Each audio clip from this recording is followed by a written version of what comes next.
5 రాశుల వారికి మాత్రం తప్పదు. ఈశ్వరారాధనని అమితంగా చేయటం వలన ఒక మోస్తరు బయటపడే అవకాశాలు ఉంటాయి.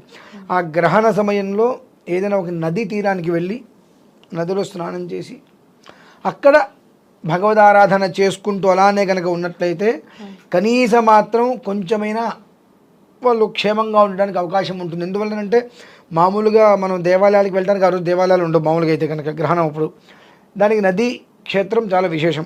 ఆ నదీ తీరానికి వెళ్ళి గ్రహణ సమయంలో పట్టు విడుపు స్నాన సమయంలో స్నానం చేసి జపం చేసుకొని విడిచిన తర్వాత స్నానం చేసుకొని ఒక ప్లేట్ నిండా నెయ్యి పోసుకొని సూర్యుడు బొమ్మ ఒక సర్పాకృతి బొమ్మ అందులో వేసి ఒక ప్లేట్లో ఇవి గోధుమలు పెట్టుకొని అది అందులో పెట్టి ఎర్రటి వస్త్రం పెట్టి దానం ఇచ్చేయాలి.